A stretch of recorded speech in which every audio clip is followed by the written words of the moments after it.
Padaan. Hindi man lang tumingin sa akin yung resident doctor na dumaan. Binunggo niya ang balikat ko na para bang hangin lang ako. Napaupo ako ng bahagya para ayusin ang balde ko. Tumalsik ang maruming tubig sa sapatos kong pudpud na ang balat at may butas na sa gilid. Ramdam ko ang lamig ng tubig sa medyas ko. Ako si Nando, ang hospital janitor. Sa hierarchy ng ospital, nasa tuktok ang mga espesyalista. Sunod ang mga doktor, ang nurse, ang medtech, ang admin. At sa pinakailalim, mas mababa pa sa guard, nandoon kami. Ang mga tagalinis ng suka, tagakudkod ng mantsa ng dugo, tagatapon ng diaper ng mga pasyenteng iniwan na ng bait. Kapag dumadaan ako sa hallway, ang tingin nila sa akin ay background lang. Isang anino na kulay asul ang uniforme. Ang sunrocks at laging nakayuko. Minsan tinatanong ko ang Diyos, Panginoon, ito na lang ba ako? Tagapunas ng dumi ng iba hanggang sa tumanda ako. 3:00 ng hapon. Oras na para linisin ang room 313. Huminga ako ng malalim. Ito ang kwarto ni Don Antonio Ibares. Ang sabi ng nurse station, isa-isang shipping magnate. Bilyonaryo, pero dito sa ospital, kilala siya bilang datero. Walang nurse na tumatagal sa kanya. Pagbukas ko ng pinto, lumipad agad ang isang baso ng tubig sa direksyon ko. Tumama ito sa pader at nabasag. Ilang pulgada lang mula sa ulo ko. I said, get out. Sigaw ng matanda. Nakaupo siya sa kama. May nakakabit na oxygen. Payat na payat. Pero ang mga mata niya, nag-aapoy sa galit. Lahat kayo, gusto niya lang akong perahan. Layas. Hindi ako gumalaw. Sanay na ako sa sigaw ng mga taong mas mataas sa akin. Sanay na ako sa pangmamaliit. Dahan-dahan akong yumuko. Pinulot ko ang mga bubog. Kinuha ko ang trapo mula sa bulsa ko at pinunasan ng tubig. Sir, delikado po ito. Mahina akong sabing hindi tumitingin sa mata niya. Baka po matapakan yung pagbaba ninyo.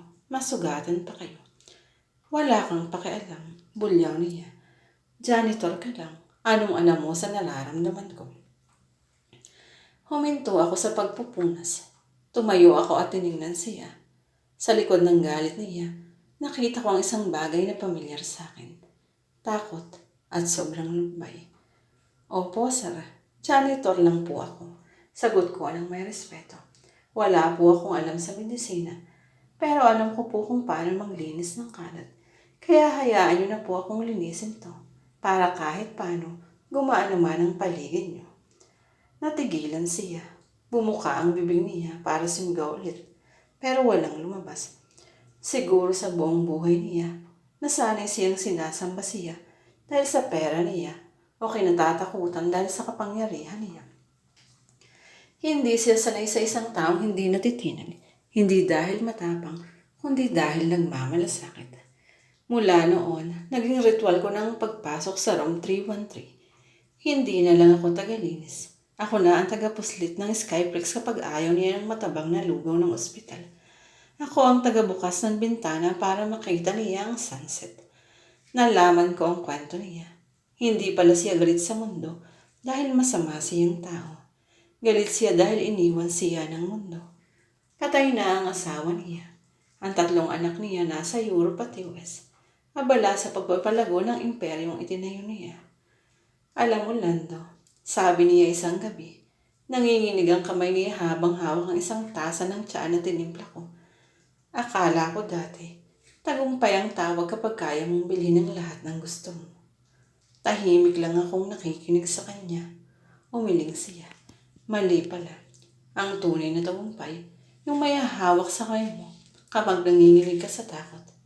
Pero tingnan mo ngayon, ang yaman-yaman ko. Pero ni isa sa mga anak ko, hindi sumasagot sa tawag ko. Ikaw lang ang nandito. Umupo ako sa sahig, sa tabi ng kama niya. Bawal to. Pwede akong matanggal sa trabaho. Pero sa oras na yun, hindi ako janitor. Tao ako. Sir, sabi ko, nandito naman ako. Hindi man ako anak. pero handa akong makinig. Ngumiti siya, isang ngiti na bihirang makita ng mundo mula sa kanya. Salamat, Lando.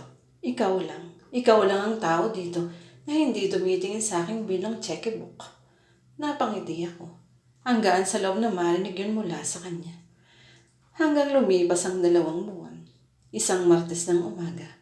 Pagpasok ko ng ospital, iba ang bigat ng hangin. Tahimik ang hallway. Yung nurse station na laging maingay. Parang sementeryo. Kinabahan ako. Binilisan ko ang lakad papuntang room 313. Ang pintong laging nakasarado. Ngayon ay nakabukas ng maluwag. Pumasok ako. Wala na ang mga makina. Wala na ang dextrostand. Ang kama, wala na ang sapin. Nakahubad na ang kutsyon. Malinis. Sobrang linis. Walang bakas na may tumira doon. Para akong sinuntok sa sigmura. Napabitaw ako sa map ko. Ang ingay ng pagbagsak nito. Ang umalingaw-ngaw sa kwarto. Wala na si Don Antonio Ibares. Alam kong may tanings na siya. Alam kong darating ito. Pero bakit ang sakit? Bakit parang nawalan ako ng tatay sa mga pangalawang pagkakataon? Bakit parang nawalan ako ng silbi? Janitor lang ako. Bulong ko sa sarili habang tumutulo ang luha ko. Wala akong nagawa. Naglinis lang ako. Hindi ko siya nailigtas. Pupulitin ko na sana ang map ko nang marinig ko ang lagitik ng takong sa likod ko. Excuse me, are you Lando? Lumingon ako. Isang babae, matangkad, disente, nakasuot ng itim na damit at sunglasses. Mukhang namumugto ang mga mata. Anak ni Don Antonio. Yumuko ako, hiyang-hiya sa itsura ko. Gusot ang uniforme, may mancha ng sunrocks at umiiyak. Opo, ma'am. Maglilinis lang po ako ng... Hindi ko natapos ang sasabihin ko nang bigla niya akong nilapitan at niyakap ng mahigpit. Sobrang higpit. Yung piyakap ng taong lunod na lunod at nakakita ng salbabida. Nanigas ako. Ang bango niya, amoy mamahaling pabango. Ako, amoy pawis at panlinis ng banyo. Ma'am, madumi po ako. No, hagulhol niya sa balikat ko. You are the cleanest soul of my father ever met. Kumalas siya at tinignan ako sa mata. Tumawag si Daddy sa akin kagabi. Bago siya mawala. Hirap na hirap siyang huminga, Lando. Pero alam mo kung anong sabi niya. Umiling ako. Patuloy ang pag-agos ng luha.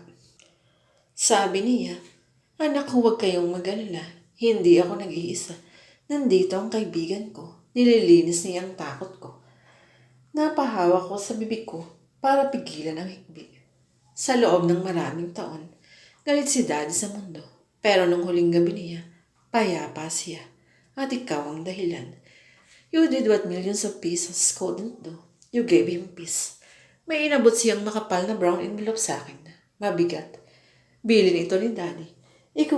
Bigay ko daw sa'yo personally. Tinanggap ko. Nanginginig ang kamay. Ma'am, ano po ito? Bawal po akong tumanggap ng bayad. Hinawakan niya ang kamay ko na may hawak na sobre. Hindi ito bayad, Lando. Daddy was very specific. It's a gift for a friend. Please tanggapin mo. Para matahimik na siya. Iniwan niya ako sa kwartong iyon. Nanginginig ang tuhod ko habang binubuksan ng sobre. Pagsilip ko sa loob, halos malaglag ang pangako. Pera.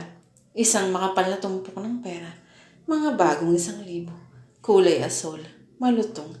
Hindi ko alam kung magkano. 50,000? 100,000? Mas malaki pa ito sa sahod ko sa loob ng 3 taon. At sa gitna namang pera, may nakaipit na isang litrato. Litrato naming dalawa ni Don Antonio noong birthday niya sa ospital. Nakaselfie kami. Nakadila siya na parang bata. At ako naman nakasign habang hawak ang map ko. Ito yung araw na pinulit ko siya ng cake. Sa likod ng litrato, may sulat kami na latang hirap na hirap isulat. Lando. Sa buong buhay ko, marami akong nakilalang tao. Presidente, senador, CEO. Lahat sila yumuyo ko sa akin dahil sa yaman ko. Pero ikaw lang ang yumuko para pulutin ang kalat ko at ayusin ang buhay ko. Huwag mong mamailiitin ang trabaho mo. Ang doktor ginagamot ang puso. Pero ikaw, Lando, Pinagaling mo ang kaluluwa ng isang matandang hukluban. Gamitin mo ang laman ng sobrang ito. Bumili ka ng bagong sapatos, yung pinakamatibay, yung hindi pinapasok ng tubig. Kasi marami ka pang lalakaran, kaibigan. Huwag kang titigil sa pagiging mabuting tao. Huwag mong hayaang baguhin ka ng mundo. Ikaw ang huling bisita ko at ikaw ang pinakamahalaga. Salamat, Antonio. Napaluhod ako sa sahig ng room 313. Doon sa gitna ng amoy ng alcohol at disinfectant, yakap-yakap ang sobrang litrato. Umiiyak ako ng umiiyak. Hindi dahil sa pera. Aanhin ko ang pera kung wala ng kaibigan mo. Umiyak ako dahil sa unang pagkakataon sa buhay ko. Naramdaman kong nakikita ako. Na may halaga ako. Na ang isang janitor na tulad ko ay pwedeng maging bayani sa kwento ng isang bilyonaryo. Tinuyo ko ang luha ko. Tumayo ako. Kinuha ang map ko. Hinawakan ko ito ng mahigpit. Tingnan ko ang sarili ko sa salamin ng banyo. Lando, janitor, kaibigan. Lumabas ako ng kwarto. Nakataas ang noo. Masikip ang dibdib, pero magaan ang pakiramdam. Sa hallway may dumaan na namang grupo ng mga doktor. Excuse me, sabi ng isa. Hindi tumitingin. Tumabi ako, pero hindi ako yumuko. Tumingin ako sa kanila at ngumiti ng totoo. Magandang umaga po. Ingat po kayo sa nilalakaran niyo. Naglakad ako palayo. Rinig ko ang tunog ng sapatos kung may butas.